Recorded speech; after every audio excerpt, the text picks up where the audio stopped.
નમસ્કાર મિત્રો, એડવોકેટ સંજય પંડિત આપનું હાર્દિક સ્વાગત કરે છે. મિત્રો, મારી યુટ્યુબ ચેનલ કાયદાની વાતોમાં આપ સૌનું હાર્દિક સ્વાગત છે, હાર્દિક અભિવાદન છે. મિત્રો, આપ મારા અગાઉના વિડીયોને ખૂબ જ એપ્રિશિએટ કરી રહ્યા છો એ બદલ આપ સૌનો ખૂબ ખૂબ આભાર.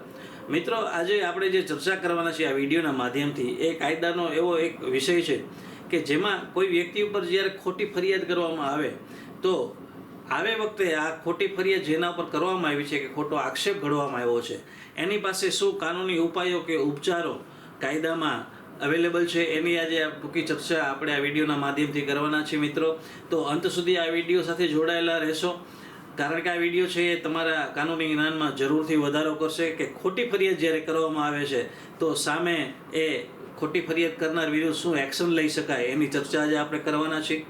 જે મિત્રો આજે પ્રથમ વખત મારી ચેનલ ઉપર આવ્યા છે એને વિનંતી કે કાયદાની વાતો જે મારી ચેનલ છે યુટ્યુબ એને સબસ્ક્રાઈબ અને લાઇક કરવાનું ચૂકશો નહીં. અને તમે જો ફેસબુક ઉપર આ વિડીયો જોતા હો તો મારા Facebook page legal talk with Sanjay પંડિતને ફોલો કરવાનું ચૂકશો નહીં, જેથી કરીને આવનારા ભવિષ્યમાં જે કોઈ પણ નવા વિડીયો કાનૂની માહિતીને લગતા આવે તો એના નોટિફિકેશન છે એને તમને સમયસર મળતા રહે. મિત્રો, તો ચાલો આજે ચર્ચા આગળ ધપાવીએ. જ્યારે કોઈ વ્યક્તિ ઉપર ખોટો આક્ષેપ કરવામાં આવે છે જાણીબૂજીને અથવા તો ખોટી ફરિયાદ કરવામાં આવે છે એને ફસાવવા માટે થઈને, રાગદ્વેષ રાખીને અથવા બીજા અન્ય કોઈ કારણોસર દુશ્મનાવટને કારણે પણ ઘણી વખત ખોટી ફરિયાદો થતી હોય છે.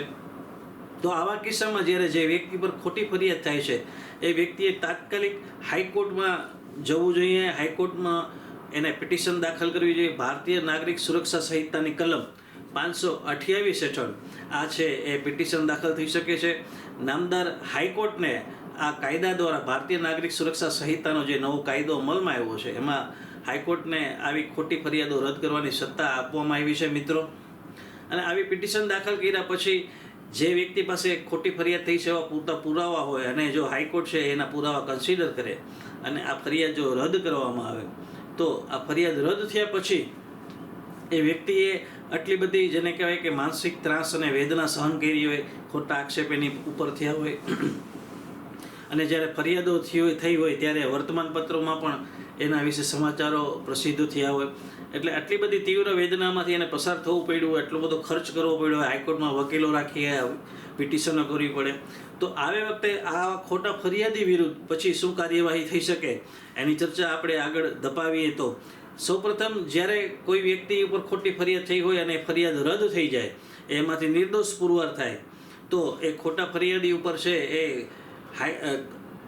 એની જે નીચેની કોર્ટ હોય છે JMFC કોર્ટ અથવા તો ચીફ કોર્ટ એમાં એ ફરિયાદ કરી શકે છે. ખોટી ફરિયાદ કરનાર વિરુદ્ધ ભારતીય ન્યાય સંહિતાની કલમ 248 મુજબ ફરિયાદ થઈ શકે છે. મિત્રો, આ જે કલમ 248 છે એમાં એવી સજાની જોગવાઈ કરવામાં આવી છે એની આપણે ચર્ચા કરીએ તો જો જે વ્યક્તિ ઉપર ખોટી ફરિયાદ થઈ છે અને એ આક્ષેપ છે એ એવા આક્ષેપ છે કે જેમાં 7 વર્ષથી ઓછી સજાની જોગવાઈ છે તો આવા કિસ્સામાં જે ખોટી ફરિયાદ કરનાર વ્યક્તિ છે એને 5 વર્ષની સજા અને 2 લાખ રૂપિયાનો દંડ થઈ શકે છે. અને જો આવા ખોટા આક્ષેપો કે ખોટી ફરિયાદ છે એ 7 વર્ષથી વધુ સજાની જોગવાઈ ના હોય, મોતની સજા અથવા તો આજીવન કેદની સજાની જોગવાઈ ના હોય તો આવા કિસ્સામાં આવા ખોટા ફરિયાદીને 10 વર્ષ સુધીની કેદ અને 5 લાખ રૂપિયાનો દંડ થઈ શકે છે. આવી કાયદામાં જોગવાઈ છે.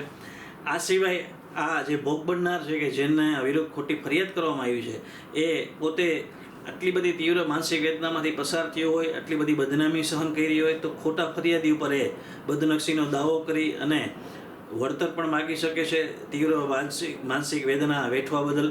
આ વળતર છે એ કેટલું માગવું એનો આંકડો છે એ જે વ્યક્તિ છે જેના પર ખોટી ફરિયાદ થઈ છે, જેના પર ખોટા આક્ષેપ કરવામાં આવ્યા છે એ વ્યક્તિનું સોશિયલ સ્ટેટસ કેવું છે, સમાજમાં એનો માન મોભો પ્રતિષ્ઠા કેવી છે એના ઉપર એ આંકડો છે એ ડિપેન્ડ કરતો હોય છે. એટલે સિવિલ કોર્ટમાં પણ એ બદનક્ષીનો દાવો કરી અને વળતર પણ માગી શકે છે.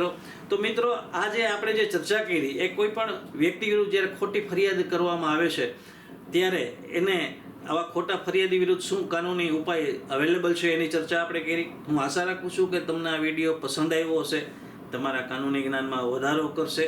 ફરી પાછો નજીકના ભવિષ્યમાં નવા કોઈ વિડીયો કે નવા કાનૂની ઇન્ફોર્મેશન સાથે આપની સમક્ષ રજૂ થઈશ. ત્યાં સુધી મને રજા આપશો. પોતાનું ખૂબ જ ધ્યાન રાખજો. Take care. જય હિન્દ. અને હા, કાયદાની વાતો યુટ્યુબ ચેનલને સબસ્ક્રાઈબ કરવાનું ચૂકશો નહીં અને મારા Facebook page legal talk with Sanjay પંડિતને ફોલો કરવાનું ચૂકશો નહીં. આભાર.